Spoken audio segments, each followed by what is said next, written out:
Saya sendiri diutus oleh perempuan Marin akan kembali fokus pada perempuan Marin, perempuan Papua Selatan, perempuan Papua, perempuan Indonesia, supaya kita bisa berdiri sama tinggi, duduk pun sama rendah di provinsi tercinta kami, Provinsi Papua Selatan, Kabupaten Merauke. Saya Yohana Gepse,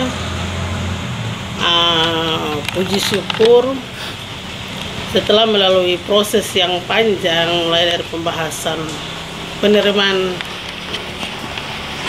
berkat Tuhan di bulan Juni, ketika DOB Papua Selatan yang sudah 20 tahun diperjuangkan oleh tokoh besar kami, John Gluba Gepse, dan beberapa sesepuh dari suku-suku asli Papua Selatan, pada tahun kemarin 2022 sekitar bulan Juli disahkan undang-undang itu, undang-undang DOB Papua Selatan.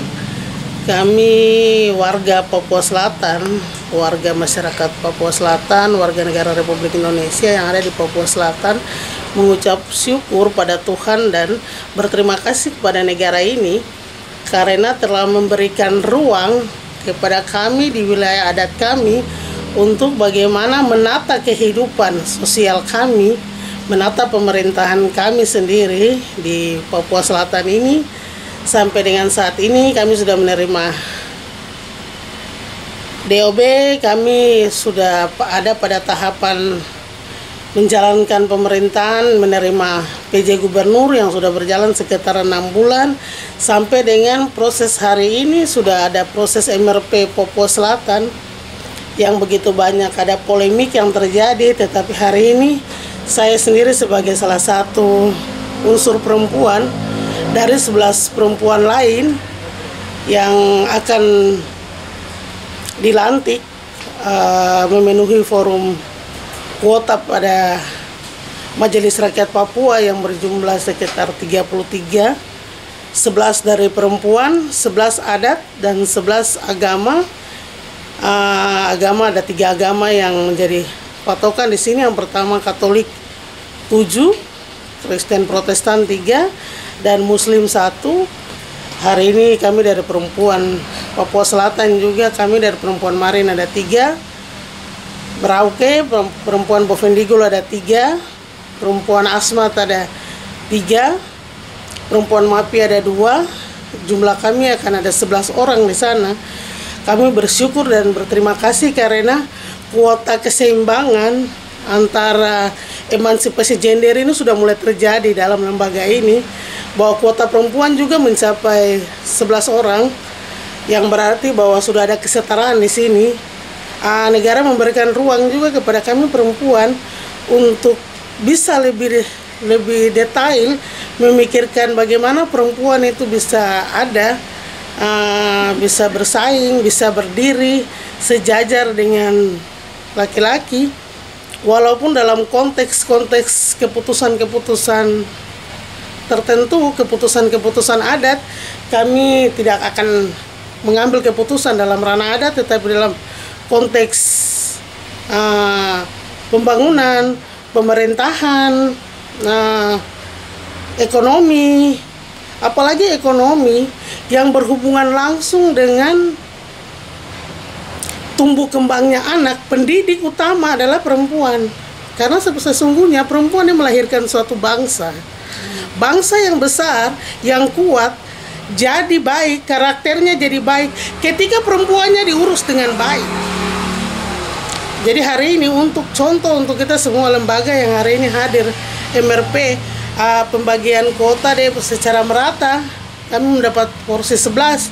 Saya sangat apresiasi dengan PP 54, sangat apresiasi dengan kebijakan negara memberikan ruang seluas-luasnya kepada kami perempuan untuk juga bisa mempersiapkan perempuan-perempuan lain untuk menduduki jabatan-jabatan yang terlepas dari jabatan profesional, hierarki birokrasi, tapi juga mempersiapkan perempuan-perempuan yang ada di luar birokrasi untuk bisa memacu kehidupan ekonomi keluarganya, bisa memacu pendidikan anaknya, mempunyai wawasan yang baik, agar kelihatan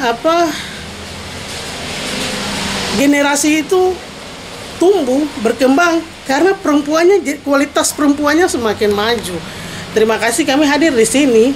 Yang pertama itu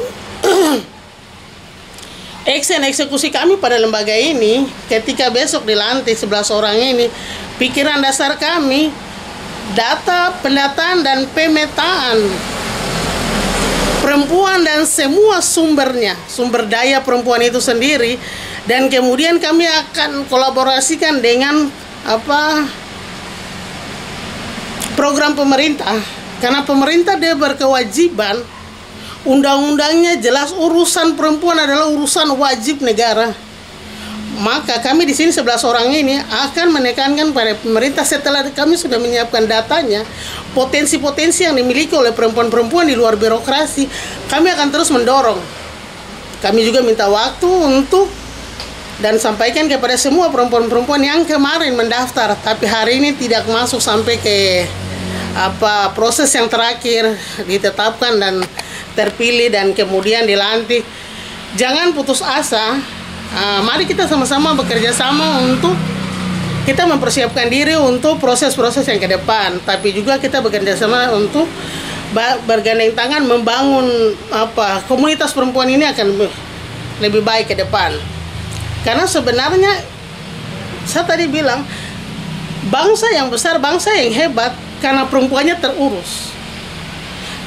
Hari ini standar Papua Selatan tidak ada sosok figur perempuan di luar birokrasi yang hari ini bisa berdiri jadi satu panutan besar setelah kita kehilangan beberapa figur hebat dari antara kita, seperti Agustina Basik-Basik, Albertina Mikiu. Itu kader-kader di dalam birokrasi yang luar biasa, tetapi kader-kader di luar birokrasi ini kita semua masih sama stagnan standar saja di situ. Maka saya berpikir semangat baru ini, ketika ada DOB baru ini, jabatan baru di dalam MRP yang ruangnya diberikan kepada perempuan, saya juga berharap kepada orang tua-tua adat memberikan kami juga kesempatan dan ruang, karena sesungguhnya kami bukan mau bicara fokus bicara adat di situ, atau kita mau bicara hak dusun, hak tanah di situ, tidak. Tapi kita mau bicara bagaimana pemberdayaan terhadap perempuan itu sendiri. Bagaimana perempuan itu bisa mengelola rumah tangganya. Bagaimana perempuan itu bisa mempunyai sumber pendapatan dalam rumah tangga juga. Agar kalau perempuan ini ekonominya baik, dia bisa menjadi penopang untuk suami yang notabene pencari nafkah tunggal, maka generasinya akan terurus. Dia akan rutin untuk menyekolahkan anaknya. Hari ini karena perempuan masih jadi tulang punggung, sebagian masyarakat di Papua Selatan ini perempuan menjadi sumber pencari nafkah. Kesadaran minimal yang ada pada laki-laki Papua Selatan ini juga, dengan adanya kami 11 orang ini, benar pekerjaan sangat berat untuk membangun kesadaran terhadap laki-laki, supaya memberikan ruang, karena kenyataan hari ini kita lihat perempuan Marin sendiri juga masih sama seperti itu. Ekonominya tidak terurus. Bagaimana generasinya mau disekolahkan? Kesehatan perempuannya juga tidak terjangkau. Dari situlah saya berpikir, terima kasih untuk kesempatan 11 orang ini. Saya berharap kita bisa bekerja sama dengan baik. Kita mulai memunculkan formula-formula yang baik, mengakseskan data ini ke sumber kebijakan program, yaitu eksekutif pemerintah daerah, agar dan kita kawal. Kita bukan hanya kasih pikiran ke eksekutif, tapi lembaga ini khususnya untuk kami perempuan, kami pasti kawal program kami ke eksekutif pemerintah, supaya pemerintah juga maksimal program yang menjadi program DAK, Otsus, DAU yang diperuntukkan ke orang asli Papua dan diperuntukkan ke penduduk yang ada tinggal di atas tanah Papua ini jadi jelas, agar memang benar-benar proses pendampingan itu terjadi. Mungkin juga kita akan munculkan beberapa lembaga atau institusi lain di dalam MRP untuk mengawal semua ini. Karena mungkin keterbatasan kita untuk punya jangkauan luas. Itu nanti kita pikirkan setelah ini. Tapi yang menjadi prioritas utama adalah kita pasti kawal, setelah kita mendata dengan baik, kita pasti kawal program pemerintah supaya turun tepat sasaran. Tidak copy paste program. Kita akan membentuk lembaga atau institusi untuk mendampingi agar program-program, apalagi program Otsus di semua dinas SKPD, peruntukannya jelas untuk OAP.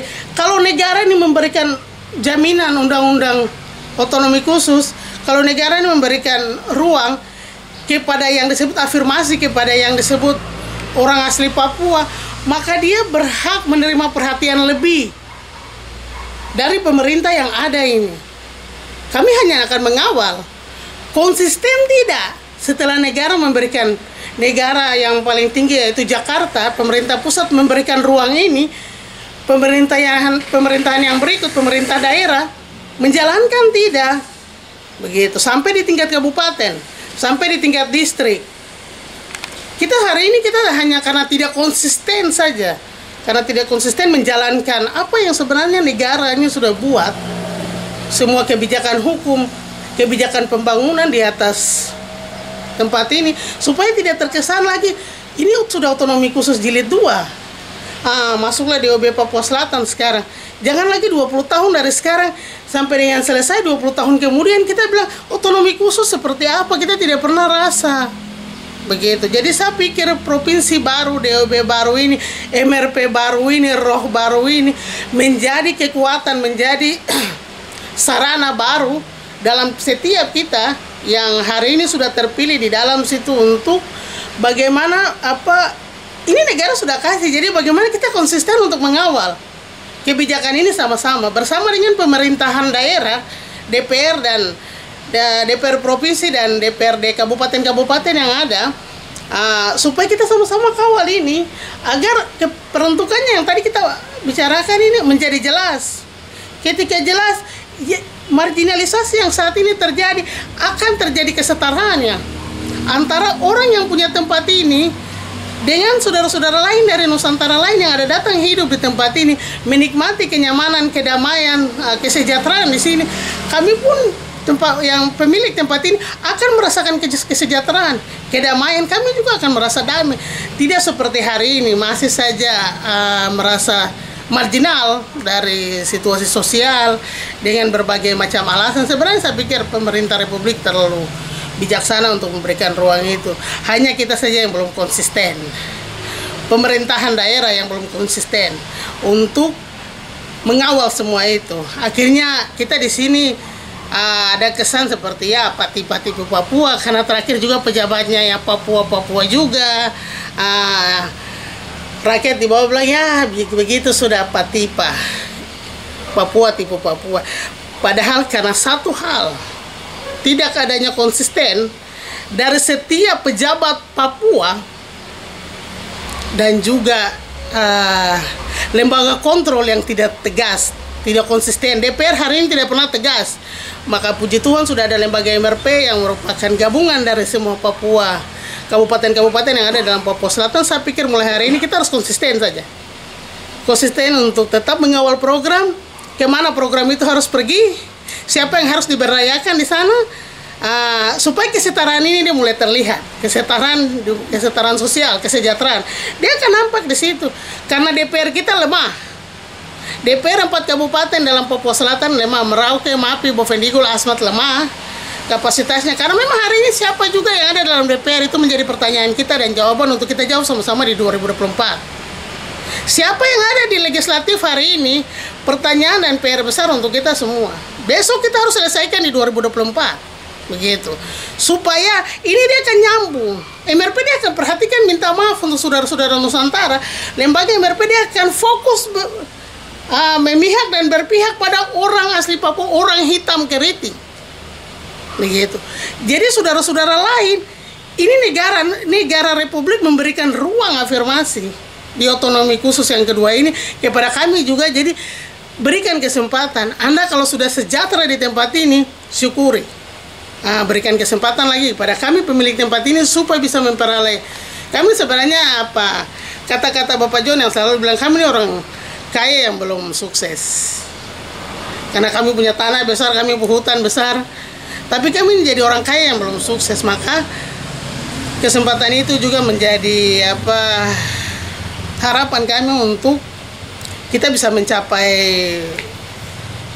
suatu titik awal di mana dasar DOB ini terbentuk. Provinsi Papua Selatan ada Provinsi Persemakmuran yang digagas oleh Dr. Andus Johannes Glubagepse, tokoh penggagas Provinsi Papua Selatan, tokoh besar Sentral Papua Selatan, yang hari ini juga masih bergelut dan berjuang soal status hukumnya. Tapi kami percaya karya-karya besar beliau membangun Papua Selatan, membangun Merauke dan Papua Selatan sampai dengan hari ini menjadi apresiasi untuk negara ini, juga menjadi apresiasi untuk masyarakat yang ada hidup di Papua Selatan. Dan kami percaya pasti beliau kedepannya akan lebih gemilang lagi di usia tuanya. Kami juga berdoa dan mendukung beliau dalam setiap aktivitas perjalanan beliau. Beliau adalah orang hebat yang Tuhan titipkan pada kami, orang Papua Selatan. Perjalanan yang begitu panjang hari ini melahirkan Provinsi Papua Selatan. Kami terima kasih untuk generasi Papua Selatan, tapi juga kami mohon bantuan, dukungan dari semua orang terhadap persoalan yang beliau hadapi, agar persoalan itu bisa cepat selesai. Dan kami yakin bahwa persoalan itu tidak seberat apa yang dipikirkan, tapi persoalan itu sudah dalam tahapan proses, bisa selesai dengan cepat, dan dia bisa sama-sama mendayung kita ke dermaga persemakmuran. Saya sebagai perempuan menyarankan, menghimbau kepada generasi muda, pemuda Marin, pemuda Bovendigul, pemuda Mapi, pemuda Asmat, pemuda Auyub, pemuda Papua Selatan. Orang muda tuh lebih semangat. Kenapa pemuda Papua Selatan ini macam nong tidur?